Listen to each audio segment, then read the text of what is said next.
ಇದು ನನಗನ್ನಿಸ್ತದೆ, ಇದು ಅವರ ವೈಯಕ್ತಿಕ ಅಂತ ನನಗನ್ನಿಸ್ತದೆ. ಇದು ಡಿನ್ನರ್ ಯಾರು ಬೇಕಾದ್ರೂ ಕೊಡ್ಬೋದು, ಬೇಡ ಅನ್ನೋಕ್ಕಾಗಲ್ಲ. ಆದರೆ ಈಗ ಬರ್ತಾ ಈಗ ಮುಂದಿನ ಮುಂಚೂಣಿ ನಾಯಕರು ಡಿನ್ನರ್ ಕೊಡ್ತಾರೆ ಅಂದರೆ ಸ್ವಲ್ಪ ಏನೋ ಒಂಥರ ರಾಶಿ ಆಗಿದೆ ಅಂತ ಅರ್ಥ. ಅಂದರೆ ಸ್ವಲ್ಪ ಕುತೂಹಲ ಬರುತ್ತೆ ಅಂತ ಅರ್ಥ ಆಗುತ್ತೆ. ಅದು ಯಾವುದು ಅಂತ ತಿಳ್ಕೊಳ್ಳೋಂಥ ಪ್ರಶ್ನೆ ಇಲ್ಲ. ನಿನ್ನೆ ಸುರ್ಜೇವಾಲ ಅವರು ಹೇಳಿದ್ದಾರೆ, ಯಾವುದೇ ಡಿನ್ನರು ಇನ್ನೊಂದು ಈ ಥರ ಯಾವುದೇ ಚಟುವಟಿಕೆಗಳನ್ನು ರಾಜ್ಯ ಸರ್ಕಾರದಲ್ಲಿ ಮಾಡಲೇಬಾರ್ದು, ಹುಷಾರಿ ಅಂತ ಹೇಳಿದ್ದಾರೆ. ಹಾಗಾಗಿ ಈ ಥರ ಘಟನೆಗಳು ಇನ್ಮೇಲೆ ಆಗಬಾರ್ದು. ಎಲ್ಲರೂ ನಮ್ಮ ಪಕ್ಷ ಗಟ್ಟಿಯಾಗಿದೆ. ರಾಜ್ಯ ಸರ್ಕಾರದ ಸಿಎಂ ಬದಲಾವಣೆ ಅಂತಾರೆ ಸರ್. ಜೊತೆಗೆ ಈಗ ಸುರ್ಜೇವಾಲ ಅಂತ ಬಂದಂಥವ್ರು ಸೂಚನೆ ಕೊಡೋದು ಎಚ್ಚರಿಕೆ ಕೊಡಬಾರ್ದು ಅಂತ ಕರೆಕ್ಟ್ ಇದೆ. ಒಂದು ರಾಷ್ಟ್ರೀಯ ನಾಯಕರು ಬಂದ ಮೇಲೆ ಇನ್ಚಾರ್ಜ್ ಇದ್ದಂಥವ್ರು ಅವರು ಅದನ್ನ ಇನ್ಚಾರ್ಜ್ ಇದ್ದವರು ಅದು ಕ್ರಮ ತಗೊಳ್ಬೇಕು.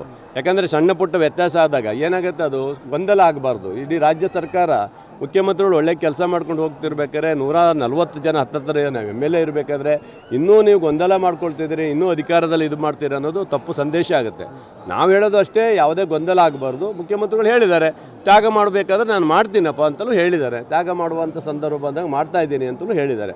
ಹಾಗೆ ನಾವು ಮುಖ್ಯಮಂತ್ರಿಗಳು ರಾಜೀನಾಮೆ ಕೊಡಿ, ಇನ್ನೊಂದು ಕೊಡಿ ಅಂತ ನಾವು ಕೇಳೋವಂಥ ಪ್ರಶ್ನೆಯೇ ಇಲ್ಲ. ಹೈಕಮಾಂಡ್ ನಮ್ಮ ಹೈಕಮಾಂಡ್ ಏನು ತೀರ್ಮಾನ ಮಾಡ್ತಾರೆ ಅವತ್ತು ತೀರ್ಮಾನ ನಾವು ಮಾಡ್ತಾರೆ, ಜನ ಮಾಡ್ತಾರೆ, ನಾವು MLAಗಳು ನಾವು ಮಾಡ್ತೀವಿ. ಅದು ನಮ್ಗೆ ಗೊತ್ತಿಲ್ಲ. ಒಪ್ಪಂದಗಳು ನಾವು MLAಗಳ ಹತ್ರ ನಮ್ಮ ಹತ್ರ ಒಪ್ಪಂದ ಕೇಳಿರ್ತಾರ? ಅವ್ರ ಒಪ್ಪಂದ ಏನಾಗಿದೆ ನನಗೆ ಗೊತ್ತಿಲ್ಲ.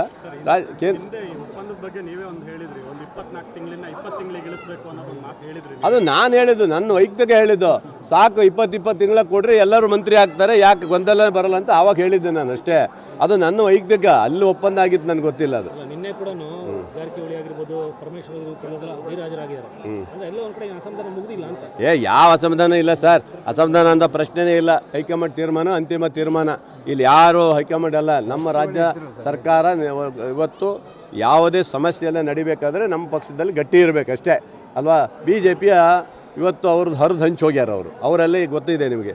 ಅಷ್ಟು ಗೊಂದಲ ಇರಬೇಕಾದ್ರೆ ನಾವ್ಯಾಕೆ ಗೊಂದಲ ಮಾಡ್ಕೋಬೇಕು ಅಲ್ವಾ. BJPಯಲ್ಲಿ 3-4 ಅವ್ರು ಬಾಗಿಲಾಗ್ಬಿಟ್ಟಿದೆ ಅವ್ರದ್ದೇ. ಇವಾಗ ಅವರಲ್ಲಿ ಅವರು ಸಹ ಒಟ್ಟುಗೂಡ್ಸೋಕ್ಕೆ ಮಾಜಿ MLAಗಳನ್ನ ಇವ್ರನ್ನ ವಿಜೇಂದ್ರ ಕರೆಸಿ ಏನಾರು ಮಾಡಿ ಸಮಾಧಾನ ಮಾಡಿ ಹಾಕಿದ್ರು. ಯತ್ನಾಳ್ ಹೇಳ್ತಾರೆ ಅವ್ರನ್ನೆಲ್ಲ ಸೋಲಿಸ್ತಾವ. ಇಡೀ ಮಾಜಿ MLAರನ್ನೆಲ್ಲ ಸೋಲಿಸಿದ್ದು ಇದೇ ಯಡಿಯೂರಪ್ಪನ ಮಗ ವಿಜೇಂದ್ರ ಅಂತ ಹೇಳ್ತಾನೆ. ಹಿಂಗೆ ಅವರಲ್ಲಿ ಗೊಂದಲ ಇದೆ. ಇರುತ್ತಲ್ಲ, ಯಾವಾಗ ಇರೋದಲ್ಲ, ಎಲ್ಲ ಕಡೆನೂ ಇದ್ದೇ ಇರುತ್ತೆ.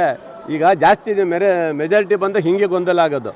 ಕಮ್ಮಿ ಬಂದಾಗ ಈ ಥರ ಆಗ್ತಿರಲಿಲ್ಲ. ಏನೋ ಜಾಸ್ತಿ ಬಂದುಬಿಟ್ಟಿದ್ದೀವಲ್ಲ, ಅದರಲ್ಲೂ ಮೊನ್ನೆ ಮತ್ತೆ 3 ಹೊಡ್ಕೊ ಬಂದುಬಿಟ್ಟಿದ್ದೀವಲ್ಲ, ಹಾಗಾಗಿ ಸ್ವಲ್ಪ ಸ್ಟ್ರಾಂಗ್ ಇದ್ದೀವಿ ಅಂತ ಅರ್ಥ. ಇಲ್ಲ, ಸದ್ಯಕ್ಕೆ ನನ್ನ ಲೆಕ್ಕದಲ್ಲಿ ಸಚಿವ ಸಂಪುಟ ಒಂದು ನಾಗೇಂದ್ರ ರಾಜೀನಾಮೆ ಕೊಟ್ಟಿದ್ದು ಒಂದು ಫಿಲಪ್ ಆಗ್ಬೋದು. ಅದ ನಂತರ ಬೇರೆ ಏನೋ ಗೊತ್ತಿಲ್ಲ.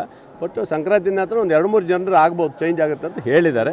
ಆಗ್ಬೋದು, ಬರ್ಬೋದು. ಅವ್ರದ್ದು ಕ್ಲಿಯರ್ ಆಗಿದೆಯಲ್ಲ, ಹಂಗಾಗಿ ಬರ್ತಾರೆ. ನೋಡಿ, ಸುಮ್ಮನೆ ದುರುಪಯೋಗ ಅಂತ ಹೇಳಿ ಕೇಸ್ ಹಾಕಿ ಮಾಡೋವಂಥದ್ದು ನೋಡಿ. ಈಗ ಸೂಡೋದು ಹಾಗೆ ಆಗಿದೆ. ಈಗ ಸೂಡೋದಲ್ಲ ಏನಿದೆ, ಇವೆಲ್ಲ ಗೊಂದಲಗಳು ಮಾಡಿದ ಬಿಟ್ಟರೆ ಏನೇ ಇಲ್ಲ ಅಲ್ಲಿ.